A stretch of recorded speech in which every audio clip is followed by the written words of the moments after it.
UPSC prelims का जो syllabus है क्या है। बहुत सारे स्टूडेंट को नहीं पता है, वो पढ़ते रहते हैं, कुछ भी पढ़ते रहते हैं।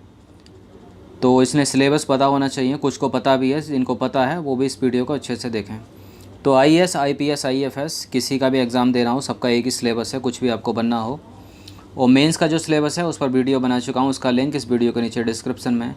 चलिए स्टार्ट करते हैं। क्या है यूपीएससी प्रारंभिक परीक्षा का पूरा सिलेबस। इस बार का जो एग्ज़ाम है वो 2 जून को हो चुका है। अगली बार की जो डेट है वो 31 मई 2020 है।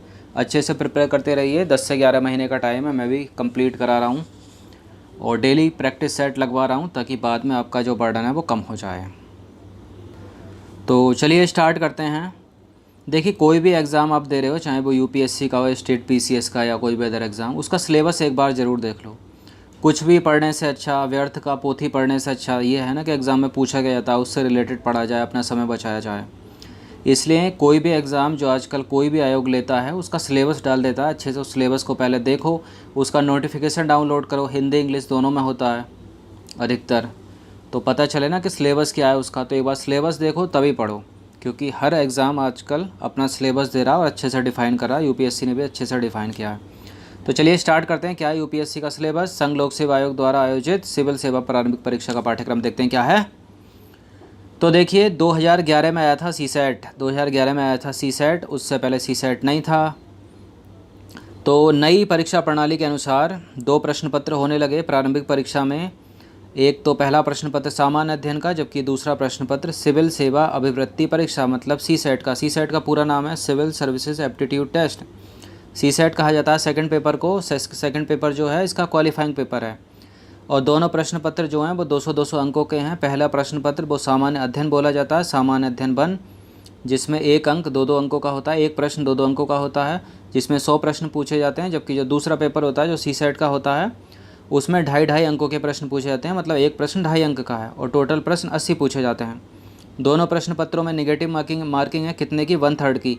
यानी 3 गलत उत्तर दे दोगे आप, एक सही उत्तर जो है आपका वो काट दिया जाएगा। सीसेट में निर्णय क्षमता से संबद्ध प्रश्नों में गलत उत्तर के लिए अंक नहीं काटे जाते। इस लाइन का मतलब ये है कि 2015 तक कुछ 5 प्रश्न पूछे जाते थे 80 में से, जिसको डिसीजन मेकिंग के प्रश्न बोला जाता था। तो उन प्रश्नों के जैसे ए प्रश्न, उनके 4 ऑप्शन थे ना, ए हो गया, बी हो गया, सी हो गया, डी हो गया, वो ऐसे प्रश्न थे। मान लीजिए आप एक ज़िले के डीएम हैं, आपके ऑफिस में आपका एक आदमी आता है, आपको कुछ ऐसा कार्य कराने के लिए कहता है जिससे उस आदमी का तो फ़ायदा है, लेकिन जो और आम जनजीवन उनका घाटा हो सकता है उसमें। और वो देखा जाए तो जो मित्र वो आया वो आपका मित्र ही निकलता है। तो आप क्या करोगे ऐसे में?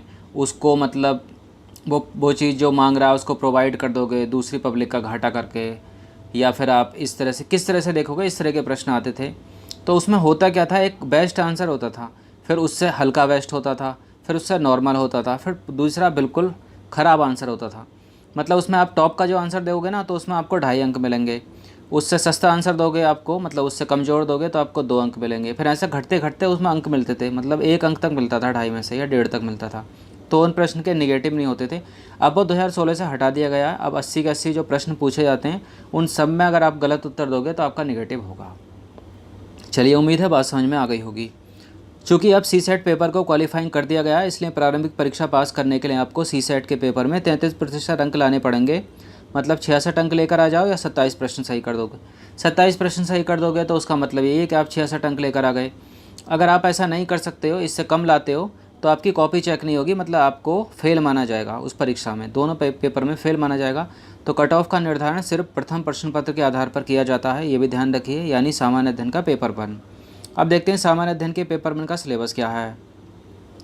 तो प्रारंभिक परीक्षा के प्रश्न पत्र जो 1 है उसको सामान्य अध्ययन कहा जाता है। इसका पाठ्यक्रम इस प्रकार है। इसमें पूछा जाता है राष्ट्रीय और अंतर्राष्ट्रीय महत्व की समसामयिक घटनाएं, मतलब इसका संबंध है करंट अफेयर से। तो इसमें हर चीज़ पूछी जाती है, जैसी भारत सरकार ने कितनी योजनाएं चलाई, पश्चिमी घाट पे कौन सी तितली मिली, कौन सा कलर छोड़ती थी, किस प्रजाति की थी, और नीलगिरी ताहर की कितनी प्रजातियां बची हैं। ये सब कुछ करंट अफेयर्स में आता है, चाहे वो पॉलिटी की हो या भौतिक करंट अफेयर्स हो, कुछ भी हो। तो current event of national and international importance जितने भी हैं तो इनको याद रखिए। कम से कम यूपीएससी के लिए 1.5 साल की करंट अफेयर्स तैयार करके रखना। एक चीज़ हमेशा याद रखना, इसमें स्पोर्ट्स से संबंधित प्रश्न नहीं पूछे जाते हैं यूपीएससी में। यूपीएससी को इससे कोई मतलब नहीं है कि बैडमिंटन चैंपियन कौन थी और राफेल नडाल ने जीता या नहीं जीता विंबलडन, तो ये सब इसमें स्पोर्ट्स से संबंधित कोई भी प्रश्न नहीं आते हैं। तो स्पोर्ट्स के प्रश्न इसमें तैयार मत करना। और क्या पूछा जाता है इसमें, भारत का इतिहास और भारतीय राष्ट्रीय आंदोलन पूछा जाता है, मतलब history of India and Indian national movement. तो इसके लिए स्पेक्ट्रम की बुक ले लेना। और अधिकतर इसमें फोकस मॉडर्न इंडिया पर रहता है, देख लिया होगा। इसमें भारत का इतिहास पूछा जाता है, विश्व का इतिहास प्रारंभिक परीक्षा में नहीं है। लेकिन प्रारंभिक परीक्षा में भारत एवं विश्व का भूगोल है, मतलब इंडिया की ज्योग्राफी और वर्ल्ड की ज्योग्राफी प्रीलिम्स में है, दोनों के दोनों। तो भारत एवं विश्व का प्राकृतिक, सामाजिक और आकृतिक भूगोल, मतलब Indian and world geography, physical, social, economic geography of India and the world. यानी हिस्ट्री केवल भारत की है और भूगोल भारत और विश्व दोनों का है। जैसा इस बार प्रश्न पूछा था कि भूमध्य सागर से इनमें से कौन लगा है, काले सागर से, एक प्रश्न था नहीं 2 जून में। आगे देखिए प्रारंभिक परीक्षा में क्या आता है, तो भारतीय राजतंत्र से प्रश्न आएंगे, मतलब शासन, संविधान, राजनीतिक प्रणाली, पंचायती राज, लोक नीति, अधिकार संबंधी मुद्दे, मतलब Indian polity and governance, constitution, physical system और पंचायती राज, पब्लिक पॉलिसी और राइट इशू, इससे संबंधित प्रश्न आएंगे। इसके लिए लक्ष्मीकांत अच्छे से पढ़ लेना, हो जाएगा। वरना हम तो हैं ही कवर करा रहे हैं डेली, छोटा छोटा, थोड़ा थोड़ा कवर करा रहे हैं, पूरा कवर करा देंगे 10 महीने में। अगला देखिए और क्या है इसमें, आर्थिक और सामाजिक सतत विकास से संबंधित प्रश्न आएंगे और गरीबी, समावेशन, जनसांख्यिकी और सामाजिक क्षेत्र की जो नई घटनाएं हैं, सामाजिक क्षेत्र में जो की गई पहल है नई, तो इसमें भी थोड़ा बहुत करंट अफेयर से जोड़ कर आता है, जैसे economic and social development, sustainable development, सतत विकास, पॉवर्टी क्या है उससे संबंधित, कितनी है इस समय, पिछले 2 वर्षों में कितनी कम हुई, और इंक्लूज़न और डेमोग्राफिक्स और सोशल सेक्टर इनिशिएटिव, इससे संबंधित प्रश्न आते हैं। और पर्यावरण, पारिस्थितिकी, जैव विविधता, जलवायु परिवर्तन संबंधी सामान्य मुद्दे, जिनके लिए विषयगत विशेषता की आवश्यकता नहीं है, मतलब नॉर्मल हो, मतलब general issue on environment, ecology, biodiversity, climate change, that do not require subject specialisation. ऐसा नहीं है कि आप स्पेशलिस्ट बन जाओ, नॉर्मल आपको पता होना चाहिए ना कि जब ग्रीन हाउस गैस को, ग्रीन हाउस इफेक्ट हो रहा है, क्यों हो रहा है, तो मीथेन के कारण सबसे ज़्यादा कार्बन डाइऑक्साइड, जलवाष्प, ये इतना तो नॉर्मल पता होना चाहिए ना। और इनसे संबंधित कौन कौन से कार्टेजन प्रोटोकॉल, और कार्टेजन प्रोटोकॉल हो गया, और 2-3 हो रहा है ना, ये इन्वायरमेंट से संबंधित बहुत सारे प्रोटोकॉल हैं। कार्टेजन प्रोटोकॉल हो गया और नागोया प्रोटोकॉल हो गया और मॉन्ट्रियल प्रोटोकॉल हो गया, ये सारे इंपॉर्टेंट हैं, इनको भी देख लेना। और सामान्य विज्ञान, जनरल साइंस के प्रश्न आते हैं, अधिकतर नॉर्मल से होते हैं, उनमें कुछ कभी कभी घुमा देता है, ये तक पूछ लेता है कि फिज़िकल चेंज है या फिर भौतिक चेंज है, रासायनिक परिवर्तन है, पूछा भी है पिछले 6 साल में। अब दूसरा प्रश्न देखते हैं, सेकंड प्रश्न पत्र देखते हैं। देखिए पहला तो कवर हो गया ना, पता ही चल गया होगा, नॉर्मल से सिलेबस है। देखिए नॉर्मल सा, लेकिन इनके अंदर थोड़ा डीप पढ़ोगे ना तो थोड़ा बड़ा लगता है, लेकिन आपने जितना ये है नॉर्मल इतना दे रखा है, इतना आप पढ़ लोगे तो आपका काम हो जाएगा, कुछ इससे भटकना मत इस मुद्दों से।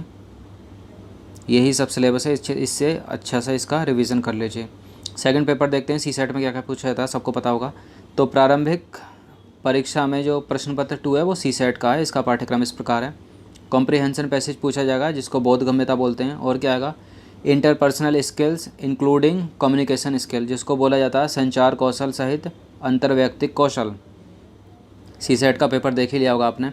तार्किक कौशल एवं विश्लेषणात्मक क्षमता, मतलब logical reasoning and analytical ability, और decision making and problem solving के प्रश्न आएंगे। निर्णय लेने की क्षमता और समस्या का समाधान, जनरल मेंटल एबिलिटी के प्रश्न, सामान्य मानसिक योग्यता, मतलब सब देखा जाए तो एक रीजनिंग का ही पार्ट है ये।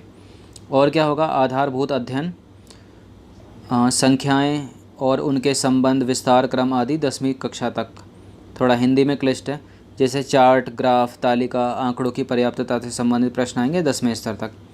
यानी देखा जाए तो basic numeracy, numbers and their relations, order of magnitude, मतलब 10th लेवल तक। Data interpretation, chart, pie chart से संबंधित प्रश्न, ग्राफ, टेबल, डेटा सफिशिएंसी, ये भी 10वीं हाई स्कूल तक का ही लेवल है, ऐसा नहीं है कि बहुत बड़ा लेवल है। एक इम्पोर्टेंट नोट्स है, प्रारंभिक परीक्षा में ऑब्जेक्टिव टाइप प्रश्न पूछे जाते हैं, जिसके अंतर्गत प्रत्येक प्रश्न के लिए 4 विकल्प दिए जाते हैं, जैसे A, B, C और D। इनमें से आपको एक सही विकल्प का चयन करना पड़ता है। तो देखिए बस इतना सही है, नॉर्मल सही है। इसको अंदर थोड़ा डीप पढ़ोगे तो थोड़ा आपको बड़ा लेगा, लेकिन ये ऐसा सिलेबस है 8 से 10 महीने अगर लग के पढ़ोगे तो बेड़ा पार हो जाएगा। तो अच्छे से इसको देख लेना। PDF इसकी प्रोवाइड कर दी है, नहीं है तो 1 से 1.5 घंटे में कर दूँगा। PDF में इसको चिपका लेना जहाँ भी पढ़ते हो, या फ़ोन में डाउनलोड कर लेना। सो यही सिलेबस है, अच्छे से इसको देख लीजिए एक एक लाइन, और उल्टा फुल्टा कुछ पढ़ने की आवश्यकता नहीं है। करंट अफेयर्स पढ़िए, इसमें स्पोर्ट्स से संबंधित प्रश्न नहीं पूछे जाते हैं, हमेशा याद रखना। राफेल नडाल जीता, सेरेना विलियम्स जीती नहीं जीती, कोई मतलब नहीं है इसमें, UPSC में नहीं पूछा जाता है। असिस्टेंट कमांडेंट पूछे जाते हैं स्पोर्ट्स से संबंधित प्रश्न, उनको कवर कर लेना। So thanks for watching this video, thank you. अच्छे से रिवीजन कर लीजिए। मेंस का सिलेबस कवर करा दिया है, प्री का भी करा दिया है। अब यहाँ पर इस चीज़ के लिए कोई स्टूडेंट मांग नहीं करेगा।